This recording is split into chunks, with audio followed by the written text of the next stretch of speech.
Today's video is a follow-up on yesterday's report concerning that infamous Ineos Grenadier that went so spectacularly introw-poopy and then had to ride a magic carpet, also known as a flatbed truck, 2,600 kilometres from clean-up in Isle 2 to Brisbane. Isle 2 being 6 hours north of Coen on Cape York Peninsula.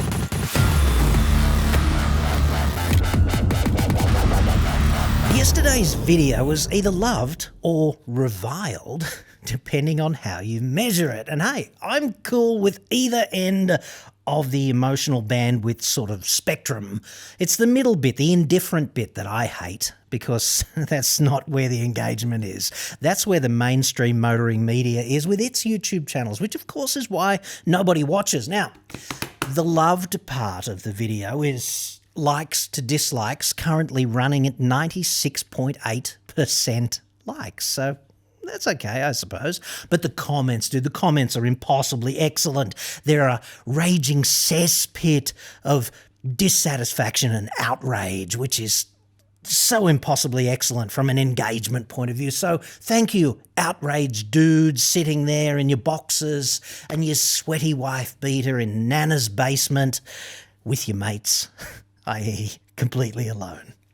I appreciate you watching and sending the algorithm positive messages about the content by being engaged by it and commenting. Thank you so much. I mean that most sincerely. Now, let's start with what we know. A central overarching theme of the commentary was that the failure was caused because the vehicle exceeded the wading depth and hydro-locked itself. And the exceeding the depth part, allegedly, from you, took place at Pasco River, which is before they camped overnight at a place called Chili Beach. So they're coming south, they have to cross the Pasco River, then they have to go another 65 k's and camp, and that's where the river crossing and the depth exceeding allegedly took place. And it does seem to me in John Canny's video, which is part 3 of their trip, that there is a bit of technical wading depth exceeding going on. And certainly the vehicle that failed does not have a raised air intake. That was pointed out to me by plenty of you also, so thank you for that. This is not the same thing as a causal evidence statement, though. What you're doing when you present me with that is you've got your hypothesis, right? That's what it is. So I want to talk about the hypothesis that you presented me with and the fact that you think that lay down misère, this is what caused it, and there's a bit more nuance to that, I would suggest. So we'll get into that next. This video is possible because of my 2 enduring side hustles, which are I get new cars cheap for mainstream Australians, ordinary cars for ordinary Aussies, and we take the stress and the time factor out of it because we do all the negotiating. You tell us what car you want, we take it from there, we refer the best price to you. You don't have to go face to face with a snake, also called a car salesman. Very few people enjoy that, and we generally save you thousands off the recommended drive-away price of the car of your dreams. There's no obligation. You fill in the form that presents its face to you when you click the link down there. The second thing I do is a similar arrangement, only with home solar, which is a lay-down misère better deal than buying an EV for so many reasons, especially as Albo and his mates in are prepared to throw you a big wad of cash if you fit a battery to your joint. And this can be a battery going with a brand new home solar system, or it could be a battery bolted onto a pre-existing home solar system, or it could be a second battery bolted onto a pre-existing system, which is solar plus battery already. In all 3 of these cases, Albo and his mates are prepared to throw you that sweet, sweet government cash. So the polite thing to do would be catch, dude, because the offer may not be repeated in the future. If they're doing it now, capitalise on it now. The 3 things you got to be aware of with home solar is you got to use quality components. They have to be installed by a non-cowboy, and the system itself has to be designed with the salient engineering factors in mind, such as the orientation of your joint, your power consumption, and things of this nature, whether you need blackout proofing and all of that kind of stuff. And my preferred solar provider does all that, takes all that into account, uses only good installers with quality components that will last for yonks, and I'm talking metric yonks here. Same deal, link in the description, fill in the form, no obligation, happy to help.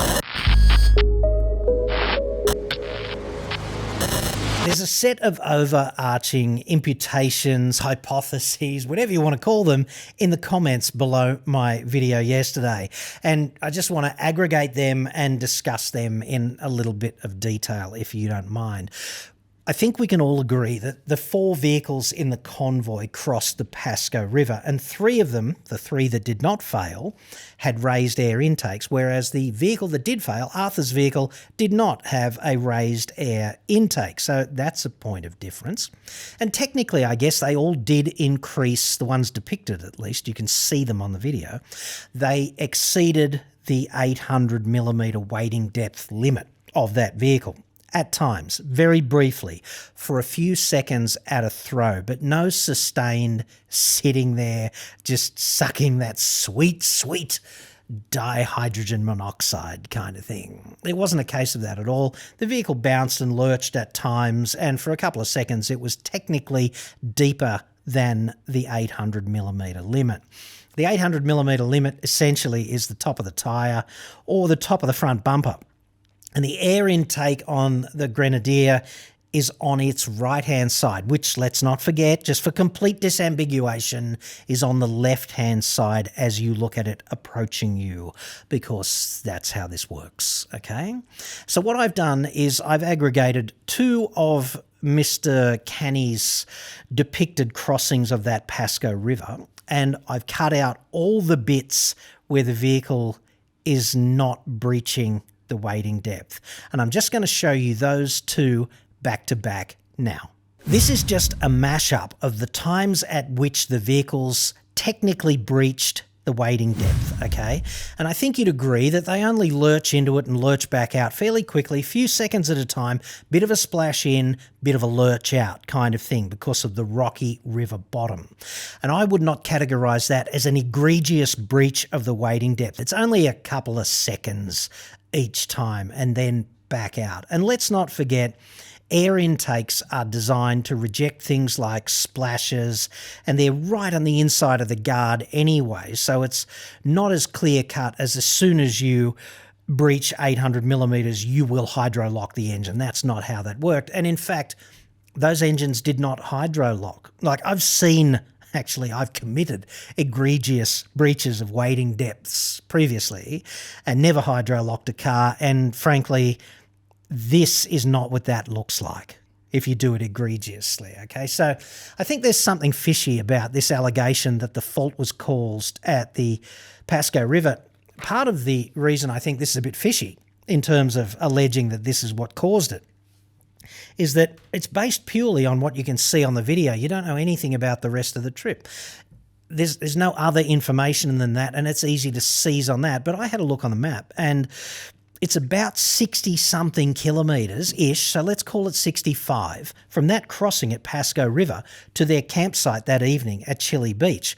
And they all made it. There was no hydro-locking, and they did tough 4x4 driving all the way to get there kind of thing. So there were all these orientations and lurches backwards and forwards and up and down and side to side on the way to Chile Beach. And if there was water trapped in the inlet plumbing somewhere, it had plenty of time to untrap itself, I'd suggest. 65 Ks of driving to the beach. And then the vehicle sat there, like presumably on a reasonably level surface for, I guess, something like 12 hours while they camped at the beach. And then they all drove another 20 Ks, and then the failure occurred. So any hypothesis about Pasco River water ingestion causing this failure has to account for the 16 hours-ish in between the crossing and the failure, and also the 85 kilometres of rough track driving that they also endured. So I'd be very interested to hear your thoughts on that, and they would be pretty speculative, I'm sure, but if you've got a neat explanation for that, I'm all ears, dude. Let me have it in the comments. A dude who did let me have it in the comments, part of the cult. And incidentally, the cult is not the car company, and the cult is not even the people in it.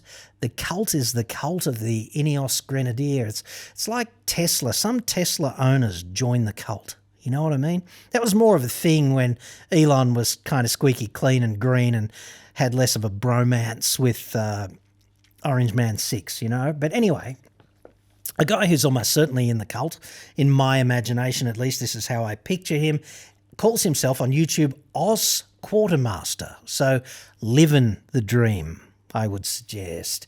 And I don't allege he sounds like this either. I just enjoy reading comments in stupid voices.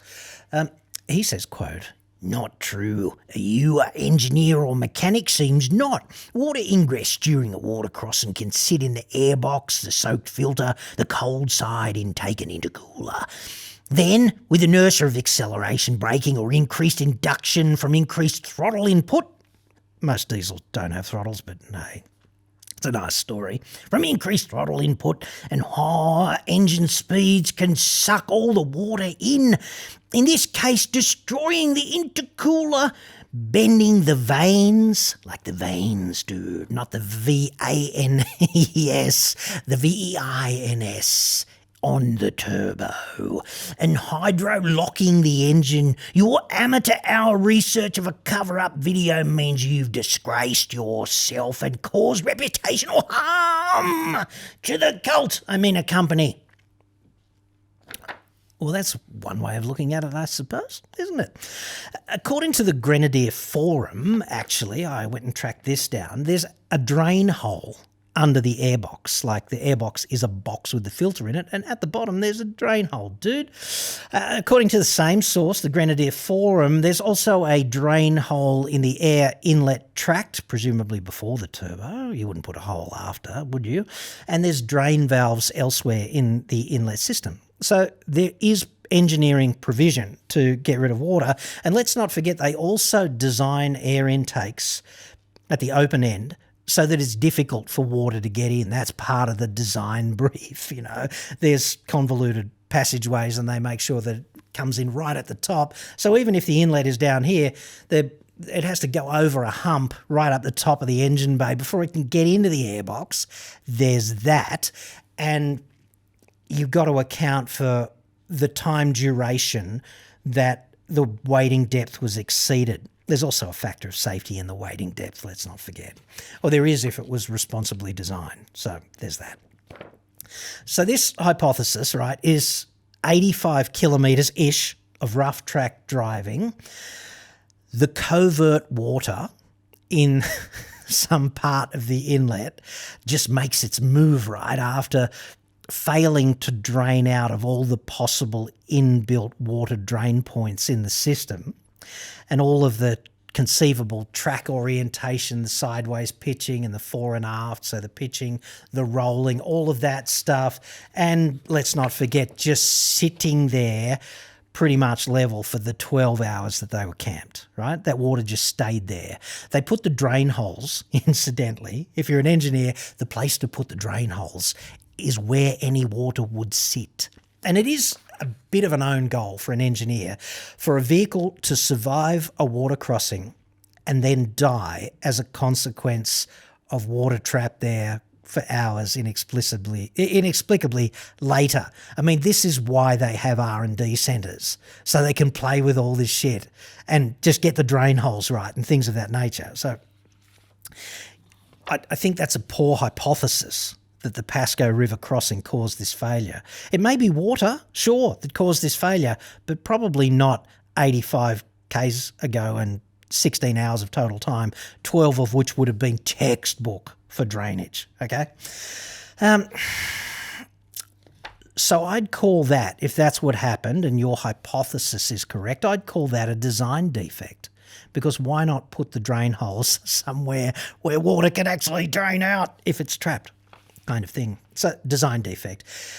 And yeah, they all exceeded the wading depth, technically. Okay, I'm not suggesting they didn't. You shouldn't exceed the wading depth, but hey, reality intervenes at times. And I'd suggest that even in the vehicles with those snorkels, raised air intakes, whatever, even if you fit one of them, the wading depth in the specs doesn't change. It's just that you're living life more on the edge. And sometimes they put those raised air intakes on vehicles and don't seal them. So that's no guarantee, is it? And I don't know what happens with a Grenadier. I don't know if the standard raised air intake is sealed or not. And I couldn't give a rat's ass one way or the other, frankly. So my care factor about finding out whether it is or not is beyond zero, dude. Absolute zero. Minus 273C kind of thing. 0 Kelvin on that one. As for this quaint notion of the defect being a hydro lock, I don't know how many commenters who suggested this actually paid attention, but I'd suggest that it's probably not the failure mechanism, probably not a proper hydro lock, right? Because A, hydraulically locked engines typically don't restart because the crank's on the way up, right? The valves are closed and the piston jams itself into a body of water and it bends the rod. Engines in that condition, properly hydro-locked, rarely restart. And when they do, it's kind of memorable. Shaken all over kind of thing. And the hydro lock also would not explain the oil on the track. I mean, if you hydro-locked an engine and you broke the rod and it punched a dirty big hole in the side of the crankcase, you might lose a bit of oil through that, sure. But even in that case, I'd suggest that it wouldn't be sounding like the engine in the video of the failure, right? It just wouldn't be sounding like that because it would be much louder and much rougher and wouldn't run for all that long kind of thing, right? That's a freaking disaster when that kind of thing happens. Anywho, I'd suggest that the failure, which was characterised by a trail of oil on one side, right near the wheels, right near the wheel tracks on the right side, okay? And it was pretty consistent. So I'd suggest that what happens is if you do get water and it enters for whatever reason the inlet system, what's the first thing that it is going to hit which is likely to fail catastrophically?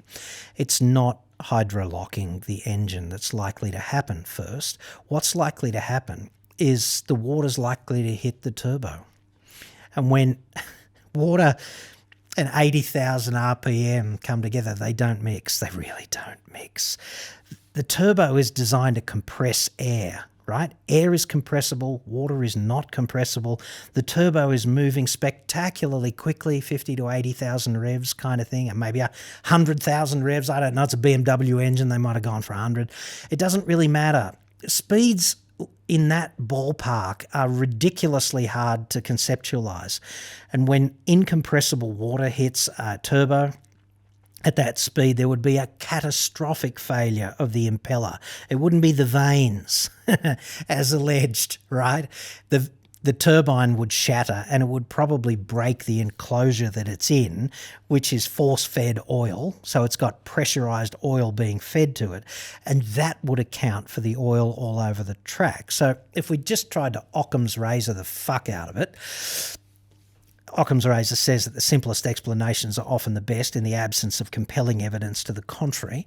So if we did that, turbo failure explains all of the characteristics. And I'm not saying it's caused by water, but a failure of the turbo can sound like that. The engine would still run, but badly. Oil would be pumped out under pressure if the failure shattered an oil gallery so that pressurized oil could escape to the outside world kind of thing. So that would tick all the explanatory boxes. And it may be water that caused the turbine to fail, but it could be some other factor of which we are all unaware too, couldn't it?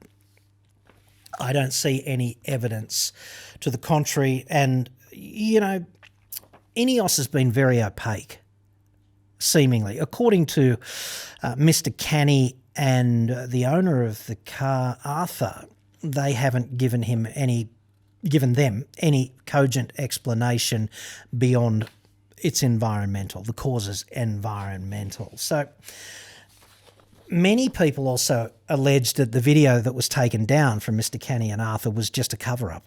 And I'd suggest that a cover-up of what, right? Because you got to understand, when you investigate stuff, right, you got to say, well, what will we try to cover up? So it's a bad cover-up strategy to publicise something, because that's the opposite of covering anything up, right? That's highlighting it, and then people look at it in greater detail.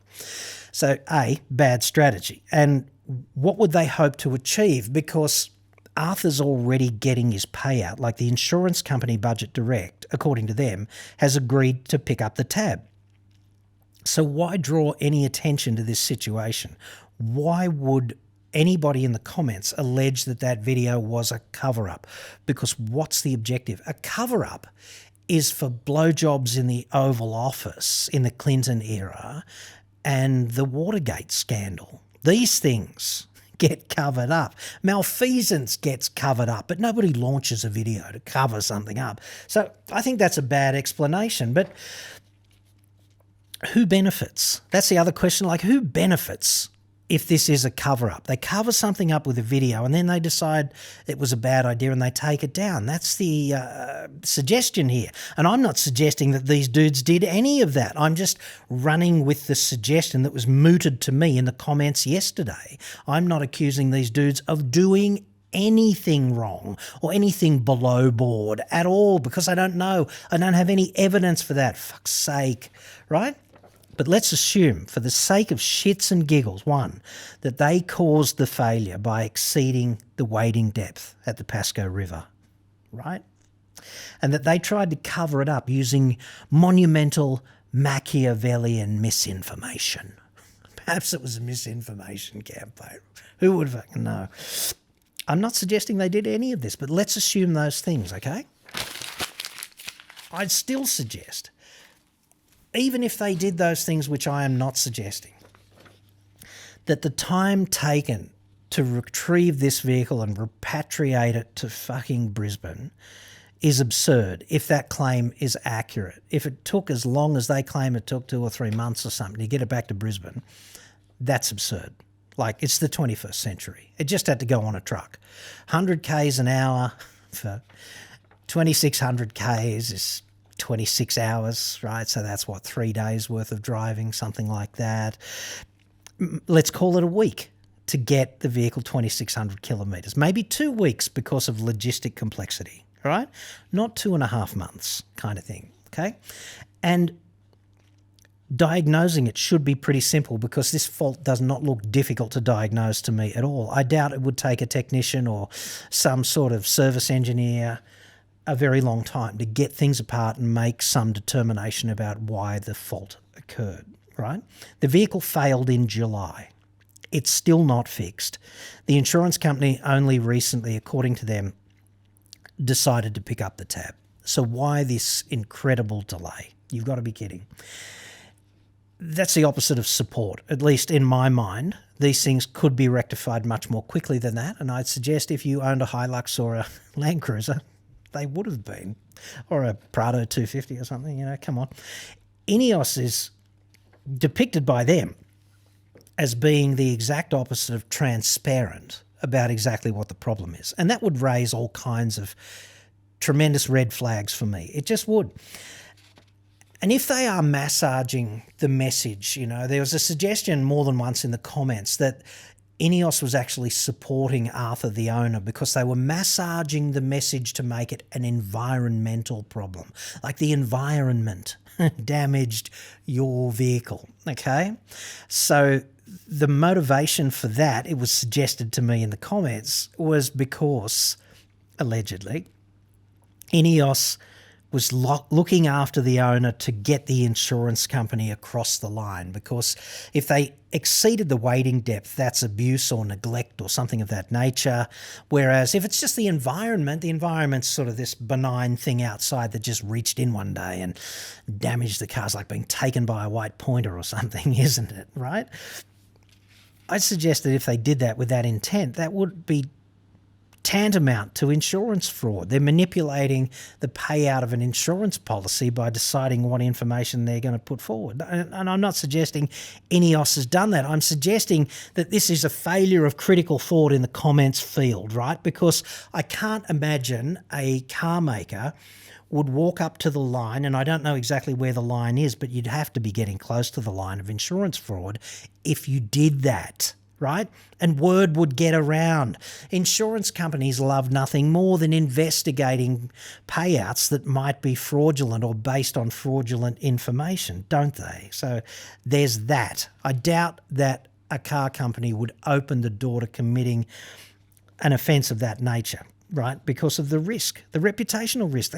I can't see them doing it. I think it's a bad suggestion, frankly.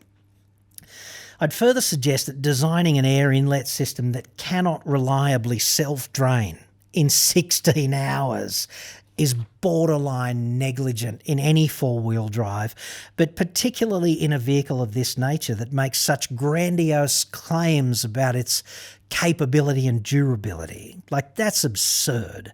And this is a basic thing to get right. If they haven't gotten it right, that's negligent. That's extremely negligent because someone's going to dunk it. And you've also got to look at the consequences. Like, there are some things that happen to cars where the consequences are kind of trivial, like might cost you $1,000 to fix. But if you do destroy the turbo in an engine and it's got to be repatriated 2,600 kilometres and the repair cost is comfortably in the five-figure domain, then if you could just put a couple of better holes in the air inlet tract somewhere, like better drain holes, better placed, slightly bigger diameter, put a bit of mesh on them or something, or put some other countermeasure to make sure they don't just get instantly clagged up, that would be the diligent thing to do in R&D. Speaking as one of the world's shittest engineers, even I know that, right? The alleged replacement cost is ridiculous as well. $65,000 is the figure mooted by Mr. Canny and the owner, Arthur. And I'm not seeing that as good value, frankly. And this was purportedly plus, like plus fitting, plus the cost of repatriating the vehicle. So this is a healthy payout. Like, it's a healthy repair bill. And does it have to be that high, really? I'd suggest probably not. Not having a replacement engine in the country, right? That was another allegation made by Mr. Canny and Arthur. Like, there was one replacement engine available for Ineos in the world, in Belgium of all places, right? So in that situation, how do you justify that? How do you justify being here to support Australian Ineos owners if there's not even a replacement engine in the country? Are we suggesting that BMW straight six is so reliable that it just never needs replacing? I think we've done the counterfactual test here and now. You need a replacement engine in the country, dudes. Like, if that is the case, I've got no way of verifying what their stock levels are in-house. I could ask them. They could bullshit me. Like, it was suggested for seemingly no purpose other than the exchange of information by Mr. Canny and Arthur, that Ineos told them that there was one engine available in the world in Belgium. I have no means of verifying that, but if true, that is disgusting in my view. It's a reason not to buy that car, if true. Finally, and this is the big question, right? Because Ineos has done a great job, I think, with the styling, ripping off the Defender like that. Like, well done. It's very distinctive and it invokes that yesteryear off-road toughness thing that a lot of beard-stroking imbeciles gravitate towards, I guess. So they've done a great job with the styling, you know, and it really does tug on the heartstrings. And if it is as capable as they say it is, and if it's far better supported than Mr. Canny and Arthur claim it is, then you buy one, wouldn't you? Because, yay, 2 thumbs up. You need that. You need reliability and durability, sure, but more important than that is decent support Australia-wide. If you've got that, then you can apologise for a few failures, and Land Rover owners have been doing that for bloody donkey's years, right? the failures don't matter as much as the support. And I'm not suggesting that Land Rover's particularly good at support. They're not. But support is more important than reliability. It really is. Because there's no way to engineer 100% reliability, but you can have good support. And if you've got good support, yeah, bring it here. We'll diagnose it. It'll be a couple of days. We've got all the spares. We're on it. If that was the message, okay, it failed. Big deal. But I'd suggest, how different would this experience be, to the extent that all we know is what Mr. Kenny and Arthur have reiterated about it? How different would this experience, this purported experience, be? How different if you were in a Hilux or a 300 series or a 200 series? Like, everyone works on them in the Outback. There's a reason why when you go to the Outback and you pull up outside a pub, it's Land Cruiser, Land Cruiser, Land Cruiser, Hilux, Hilux, Hilux, Hilux, Hilux, maybe a Patrol, maybe a GU, something like that. But it's very rare to see anything else, and you look like a fish out of water if you're not driving a Toyota, because out there everyone understands Toyota. Everyone can work on Toyotas. They've got a reputation for being reliable and well supported, and I'd suggest that Ineos is getting out of the blocks here, and this whole incident is devolving into a bit of a communicational clusterfuck, because they're not saying anything about it. And who knows whether John Canny and Arthur's story is true, which is also a bit of a superficial way of looking at it, because obviously some bits of it are true. It could be wholly true. It's probably not wholly false. But like all reports and stories, there's probably some bits of it that are wholly true and some bits of it that are false. So it's a bit of a shandy, and none of us, me, you, none of us know exactly where that line is. But if I had $120,000 to $140,000 to spend on a mad off-roader for a mad off-road adventure, I don't think I'd be buying an Ineos at this stage until the situation was at least a little bit more crystal than currently.